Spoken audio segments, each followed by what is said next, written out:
नमस्कार, आप देख रहे हैं आज तक। मैं हूं आपके साथ रोहित सरदाना, सीधे अयोध्या से। आप देख रहे हैं आज दिन भर आज तक पर यह विशेष धर्म संसद, क्योंकि कल राम मंदिर का भूमि पूजन है। वो राम मंदिर जिसके लिए पिछले 500 वर्षों से कहा जाता है कि हिंदू समाज लड़ाई लड़ रहा था। अब उसके निर्माण का शुभारंभ कल होगा, जब प्रधानमंत्री नरेंद्र मोदी आकर भूमि पूजन करेंगे। हमारे साथ यहां विश्व हिंदू परिषद के अध्यक्ष आलोक कुमार इस वक्त आ चुके हैं। स्वागत है आलोक जी आपका। आज तक ने ये विशेष बस अयोध्या में हमारा स्टूडियो लगाया। बाहर बहुत गर्मी है, इसलिए अंदर बैठकर हम आपसे बात कर रहे हैं। बाहर देखिए, ये शिलाएं जो राम मंदिर के निर्माण के लिए विश्व हिंदू परिषद ने आंदोलन चलाया और घर घर से इकट्ठा की। आज जब इन्हीं शिलाओं में से एक आप खुद हैं जो वहां बैठेंगे जाकर उस कार्यक्रम में, जब भूमि पूजन होगा, तो ये विश्व हिंदू परिषद के लिए कितनी बड़ी जीत का मौका है। मैं समझता हूं कि ये पूरे भारत की जीत है।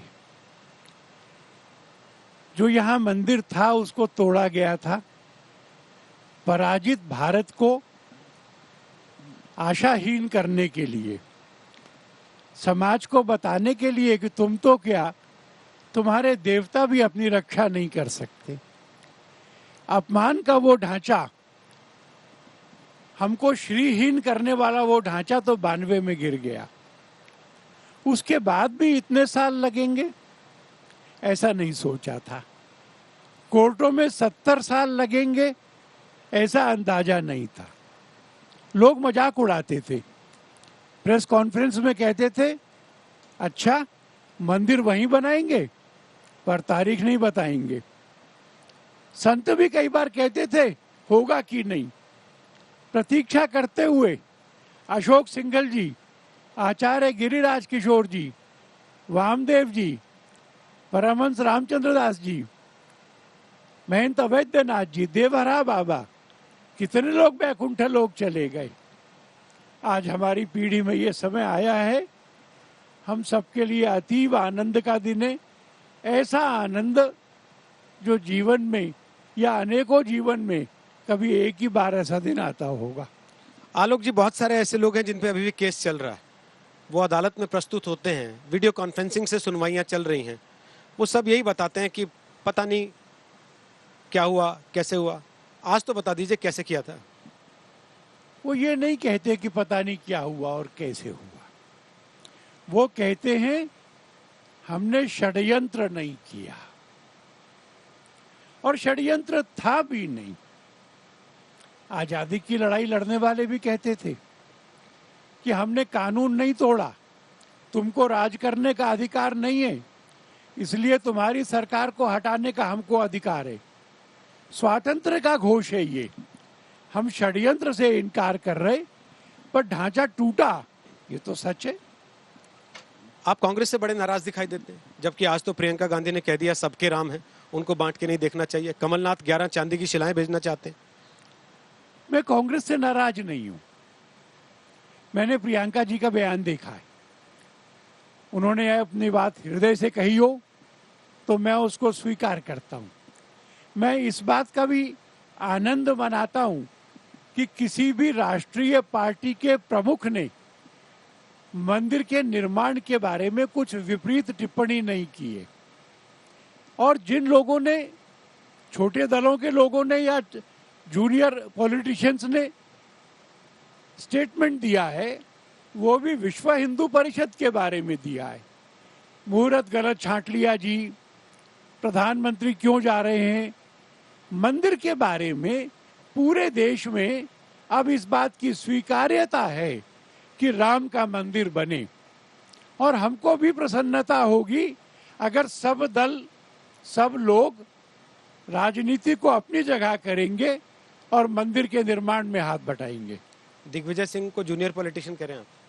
जी कह रहा हूं, मैं उनको यस्टरडे का पॉलिटिशियन कह रहा हूं, और उनकी टिप्पणियों को अपने स्वभाव के विपरीत कड़ा शब्द लेकर बेहुदा कह रहा हूं। क्योंकि अगर अमित शाह किसी पाप के कारण बीमार हुए तो उन्हीं दिनों में सोनिया जी भी अस्पताल में भर्ती थी। इतना असंतुलित बोलना उनको शोभा नहीं देता। असदुद्दीन ओवैसी तो अपनी पार्टी के मुखिया हैं, वो तो जूनियर पॉलिटिशियन नहीं है।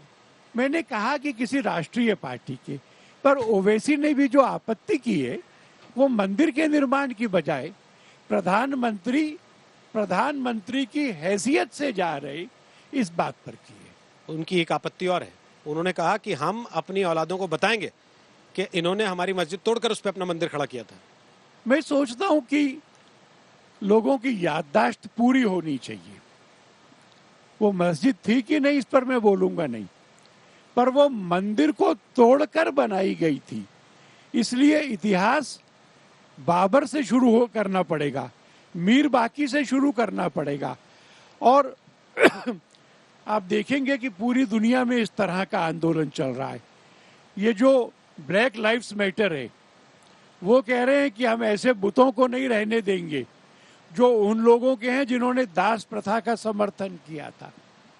और दूसरे लोग कह रहे हैं कि नहीं नहीं, ये तो आर्टिस्ट है, ये तो इतिहास है। मैं समझता हूं कि जिसको हमने हटाया वो मस्जिद नहीं थी, वो भारत के लोगों का अपमान करने के लिए बनाया गया ढांचा था। इसीलिए अब आप उनको ये कह रहे हैं कि अयोध्या पहली झांकी है, काशी मथुरा बाकी है। मैं नहीं कह रहा हूं, आपने कहा है। आपके बहुत सारे लोगों से हमने बात की, वो कह रहे हैं। मैं स्पष्ट रूप से कहना चाहता हूं, मेरे लिए अयोध्या का मंदिर ये देश में एक और मंदिर बनाना मात्र नहीं है। मेरे लिए ये रामत्व की, राम राज्य की शुरुआत है। दोबारा से शबरी और केवट के यहाँ जाना माने जाति और पाति के भेदों को मिटाकर, ऊंच नीच को मिटाकर मानव मात्र की समता का उद्घोष करना, अहल्या के आश्रम में जाना और महिला को कहना तुम्हारी गलती नहीं थी, तुमको दंड नहीं मिलेगा। वन वन जाकर के और अपने आदिवासी समाज से मिलना, उनको ताकतवर करना, आतंकवाद का नाश करना, ग्राम स्वराज लाना, ये सब काम ऐसे हैं जो हमारा पूरा ध्यान और पूरी शक्ति मांगते हैं। इसलिए इस रामत्व को लाने के प्रयत्न में हम लगे हैं और अभी हमें और किसी तरफ देखने की फुर्सत नहीं है। मतलब जब तक राम मंदिर नहीं बनेगा, काशी मथुरा का आंदोलन ठंडे बस्ते में है। मैं आपसे कहूंगा, हमको इस समय राम और रामत्व पूरा ध्यान इस पर है। आप तो साफ गोई के लिए जाने जाते हैं, साफ साफ कह दीजिए कि साफ साफ कह रहा हूं, काशी मथुरा का आंदोलन नहीं चला रहे अभी। मैं साफ साफ कह रहा हूं कि जब तक राम का काम चल रहा है हम पूरा ध्यान इस पर लगाएंगे। विनय कटियार जी तो कह चुके कि अब राम का काम हो गया शुरू, अब हम अगले आंदोलन की तरफ बढ़ गए। मैं विश्व हिंदू परिषद की तौर से आधिकारिक रूप से कह रहा हूं कि हम राम मंदिर और रामत्व अभी अपना पूरा ध्यान इस काम में लगाए हुए हैं। जीत के बाद तो कहते हैं कि सब एकजुट हो जाते हैं, यहाँ दिख रहा है कि अलग अलग हो रहे हैं। आप कुछ और कह रहे हैं, कटियार साहब कुछ और कह रहे हैं। सारी मत भिन्नताएं विरोध नहीं होती। इतने बड़े संगठन में अगर कुछ लोगों की कुछ राय हो तो वो सामूहिक राय नहीं है। सामूहिक राय वह है जो मैं व्यक्त कर रहा हूं। विश्व हिंदू परिषद इसकी नींव में रहा है पूरे आंदोलन की। क्या आप बताना चाहेंगे कि कितना लंबा प्लान, कितना लंबा रोड मैप राम मंदिर निर्माण का है? 2 साल, 3 साल, 5 साल? मैं विश्वास करता हूं कि अब से 3 साल बाद मैं आपसे कहूंगा, सपरिवार आइए, गर्भगृह के सामने उपस्थित होइए, भगवान राम की पूजा करिए। बहुत बहुत धन्यवाद आलोक जी, आज तक पर आने के लिए। धर्म संसद अयोध्या से विश्व हिंदू परिषद के अध्यक्ष आलोक कुमार, वो कह रहे हैं फिलहाल राम और रामत्व की प्राप्ति के लिए राम मंदिर निर्माण की तरफ दिख रहे हैं, अयोध्या के बाद काशी मथुरा की तरफ नहीं।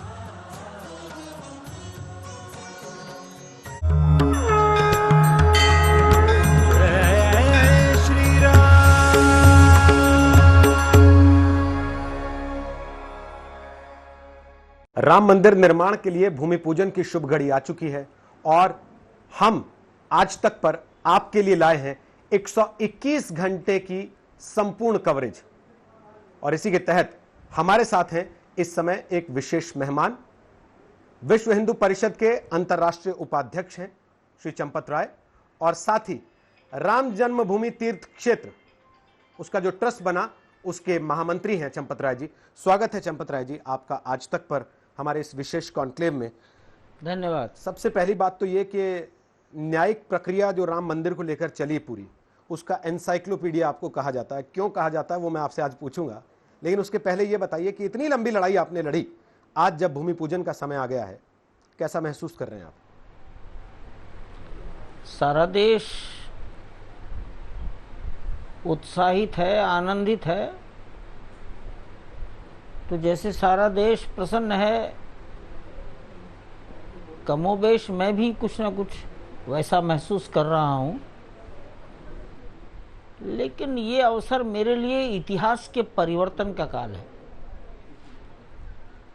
ये उतना ही महत्वपूर्ण और आनंद देने वाला है जितना 15 अगस्त 1947 का दिन रहा होगा, और जितना कारगिल की चोटी वापस लेने का दिन रहा होगा। जितनी आनंदानुभूति परमाणु बम विस्फोट पर हिंदुस्तान को हुई होगी। कोई भी देश अपने साथ गुलामी की निशानियां चिपका कर नहीं रखता। दुनिया में किसी ने नहीं रखी। इसके उदाहरण मौजूद है। यूरोप में भी नहीं रखी तो रूस ने भी नहीं रखी। अभी तक भारत के राजनेताओं ने गुलामी की निशानियों को हटाने का काम किया, राज्य सत्ता के माध्यम से किए गए। ये पहला प्रसंग है जब समाज ने 500 साल तक निरंतर प्रयास करके और गुलामी के चिन्ह को हटाने के लिए और न्यायपालिका की सहमति प्राप्त की है। कोरोना का समय चल रहा है, जिस तरीके का कार्यक्रम आप शायद करना चाहते थे उस तरीके का नहीं कर पाएंगे। कोई मलाल, कोई अफसोस, कोई मन में दुख कि भाई जैसा हम कर सकते थे, जितने समय के बाद ये आखिरकार करने का मौका आया, वो इस वजह से नहीं कर पाएंगे। गेस्ट लिस्ट भी बहुत छोटी करनी पड़ गई और बहुत सारे आयोजन नहीं हो पाएंगे। अब कोई मलाल नहीं, इतना ही आनंद और प्रसन्नता का विषय है कि जो होना था वो हो रहा है, भले ही छोटे रूप में हो रहा है। इस समय हम ऐसा महसूस करते हैं देश की सुरक्षा और जो इस स्थान पर मंदिर बनना देखना नहीं चाहते उनके द्वारा अशांति न फैलाई जाए, इससे देश की रक्षा, इन सबसे महत्वपूर्ण, समान रूप से महत्वपूर्ण कोविड रूपी महामारी से अपने समाज की रक्षा है। कोई मलाल का कारण नहीं। ये एक प्राकृतिक आपदा है और इस आपदा पर विजय प्राप्त करना ही चाहिए। मलाल का कोई कारण नहीं। बहुत सारे लोग इस बात को लेकर भी सवाल उठा रहे हैं कि मुहूर्त नहीं है। विपक्ष ने खासतौर पर इस चीज़ को एक हथियार बनाया बार बार सवाल उठाने के लिए कि शुभ मुहूर्त नहीं है, ये कार्यक्रम धार्मिक कम और राजनीतिक ज़्यादा है। आप मुख्य आयोजकों में से एक हैं, आप क्या कहेंगे इस पर? किसने इस पर आपत्ति की उन पर मुझे कुछ भी कमेंट नहीं करना। अब मैं यही चाहूंगा, वाणी स्वतंत्र है, कुछ भी बोलिए। हम तो ऐसा ही अनुभव करते हैं, देखते आ रहे हैं 1984 से। जो आज विरोध कर रहे हैं उन्होंने सदैव राम जन्मभूमि आंदोलन का विरोध ही किया है। उन्होंने किसी भी काम को अच्छा नहीं माना। तो आज वो मुहूर्त के नाम पर चर्चा कर रहे हैं। हम इससे प्रभावित बिल्कुल नहीं है। वाराणसी के योग्य लोगों ने, योग्य विद्वानों ने ये दिन, ये तिथि सुझाई है। मैं समझता हूँ ये बिल्कुल ठीक है। दूसरी बात, प्रधानमंत्री जिस दिन आए वही सुदिन है। इतने भयंकर काल में भी अगर वो समय निकाल रहे हैं कि 3 घंटे अयोध्या में व्यतीत करेंगे, ये बहुत बड़ी बात है। भगवान राम के काम में जिस दिन सारे देश का प्रतिनिधि आ रहा है वो शुभ दिन है, वही घड़ी शुभ घड़ी है, बस। लेकिन ये कहना तो आपको लगता नहीं थोड़ी अतिशयोक्ति हो जाती है? क्योंकि जिस पार्टी के लिए कहा जाता है वो 2 सीट से आज 300 तक इसीलिए पहुंची क्योंकि राम मंदिर का आंदोलन उन्होंने आत्मसात किया, राम मंदिर के आंदोलन को जन जन तक पहुंचाया, तब जनता ने उनको समर्थन देकर संसद में पहुंचाया, क्योंकि कहते थे कि संसद में नहीं होंगे तो राम मंदिर की लड़ाई कैसे लड़ पाएंगे बिना सत्ता में हुए। तो अब ये कहना कि जब प्रधानमंत्री आ जाएंगे वही सुदिन है, वही शुभ मुहूर्त है, प्रधानमंत्री को तो आना बनता ही था। भगवान राम का जब राज्याभिषेक होने वाला था तो महाराज दशरथ ने वशिष्ठ से पूछा कोई अच्छा दिन बता दीजिए। तो वशिष्ठ ने दशरथ जी को कहा राम जिस दिन युवराज हो जाएंगे वही दिन सुदिन और वही सबसे अच्छा पल। ये भगवान राम के साथ यही जुड़ा है। सुदिन सुमंगल होई तब जब होई राम युवराज। राम जिस दिन युवराज बन जाएंगे वो सुदिन होगा, वही सुमंगल होगा, मुहूर्त निकालने की कोई जरूरत नहीं है। एक बात, भगवान कृष्ण का जन्म इसी काल में हुआ है ना। पूजा करते हैं, आरती उतारते हैं, भजन भी गाते हैं। जो मॉडल हम आज तक देखते आए राम मंदिर का, कारसेवकपुरम में भी रखा हुआ था एक मॉडल जो लगातार कई वर्षों तक लोगों ने देखा, जिसकी तस्वीर हर जगह छपती है। अब जो नया राम मंदिर बन रहा है असल में उससे कितना बदलाव है? देखो, जब हमने ड्राइंग तैयार की थी, ये बात है 1986 1987 की, तब हमारे पास जगह कहाँ थी? हमारे पास कुल 1500 वर्ग गज, 14,000 स्क्वायर फीट इतना ही प्लॉट था और हमने मॉडल बना लिया था 1 एकड़ का। मॉडल, ड्राइंग, पत्थर। हमने तो सोचा भी नहीं था कि हमको 70 एकड़ जमीन मिल जाएगी। अभी तो सब अपनी कल्पना के आधार पे बनाने की कोशिश कर रहे हैं कि क्या बदलाव होगा, कितने स्तंभ होंगे, धीरे धीरे रे मना धीरे सब कुछ होए, माली सींचे 100 घड़ा, ऋतु आए फल होए। हर चीज समय पर होनी चाहिए, प्री मैच्योर नहीं। और जो मेहमान आ रहे हैं उनमें प्रधानमंत्री के अलावा कौन कौन? औपचारिक तौर पर आप ही बताएं। राष्ट्रीय स्वयंसेवक संघ के सरसंघ चालक आ रहे हैं। जिस संघ ने इस आंदोलन को हिंदुस्तान के सम्मान से जोड़कर काम किया है, ये मंदिर आंदोलन, ये मंदिर के निर्माण का कार्य, परंतु समान रूप से हिंदुस्तान के सम्मान को, गौरव को प्रतिष्ठित करने का कार्य, और उसकी प्रतिष्ठा के लिए ही जो निरंतर काम करते हैं, ऐसे राष्ट्रीय स्वयंसेवक संघ के मार्गदर्शक परम पूजनीय सरसंघ चालक आ रहे, बहुत संत आ रहे। मंच पर कौन कौन रहेगा? अभी मंच की बात अभी समाज को बताने के लिए नहीं है, वो ठीक नहीं है अभी बताना। बताएंगे, सब देखेंगे, सारा देश देखेगा मंच को। आप वर्षों से इस लड़ाई में शामिल रहे, कोई ऐसे लोग जिनको आज आप मिस कर रहे हो, जिनको आपको लगता हो कि ये रहते, ये सामने होते, ये कार्यक्रम में मौजूद रहते तो और अच्छा होता? देखो भाई, ये सब भावनात्मक बातें हैं। आपके मन में जो लोग हैं जिनको हम मिस कर रहे हैं, वो अपनी आयु पूरी करके गए। महंत अवैधनाथ जी, परमहंस जी, अशोक सिंघल, आचार्य गिरिराज किशोर जी, दाऊदयाल खन्ना, वामदेव जी, ये कोई अनायास मृत्यु नहीं हुई है, शरीर त्याग नहीं हुआ है। ये 90 के ऊपर गए, तो इसलिए कोई मिस करने का कारण नहीं है। देश की आजादी के लिए किन लोगों ने काम किया? 8वीं शताब्दी से काम किया, 1857 से काम चला। परंपरा भंग नहीं होनी चाहिए, परंपरा चली, इसलिए आज ये लक्ष्य प्राप्त हुआ है। व्यक्ति के जाने के बाद अगर परंपरा समाप्त हो जाए, टूट जाए, वैक्यूम आ जाए, तब प्रश्न विचारणीय है। मैं तो कहूंगा 500 साल में भी कोई बीच में गैप नहीं आया। आडवाणी जी, मुरली मनोहर जोशी जी, शायद ये आप लोग रहेंगे कि नहीं कार्यक्रम? शायद आपको आडवाणी जी के शरीर की स्थिति का जानकारी नहीं है। उनकी आयु मेरे विचार से 93 साल से भी अधिक है, और सरकार कहती है 60 साल से ज्यादा की आयु के लोगों को कोर्ट में भी नहीं जाना चाहिए। मुरली मनोहर जोशी की आयु कितनी है? 85 के आसपास होगी, 87 हो सकती है। कौन सा मार्ग है दिल्ली से आने का? बस उनका आशीर्वाद वहीं से प्राप्त हो।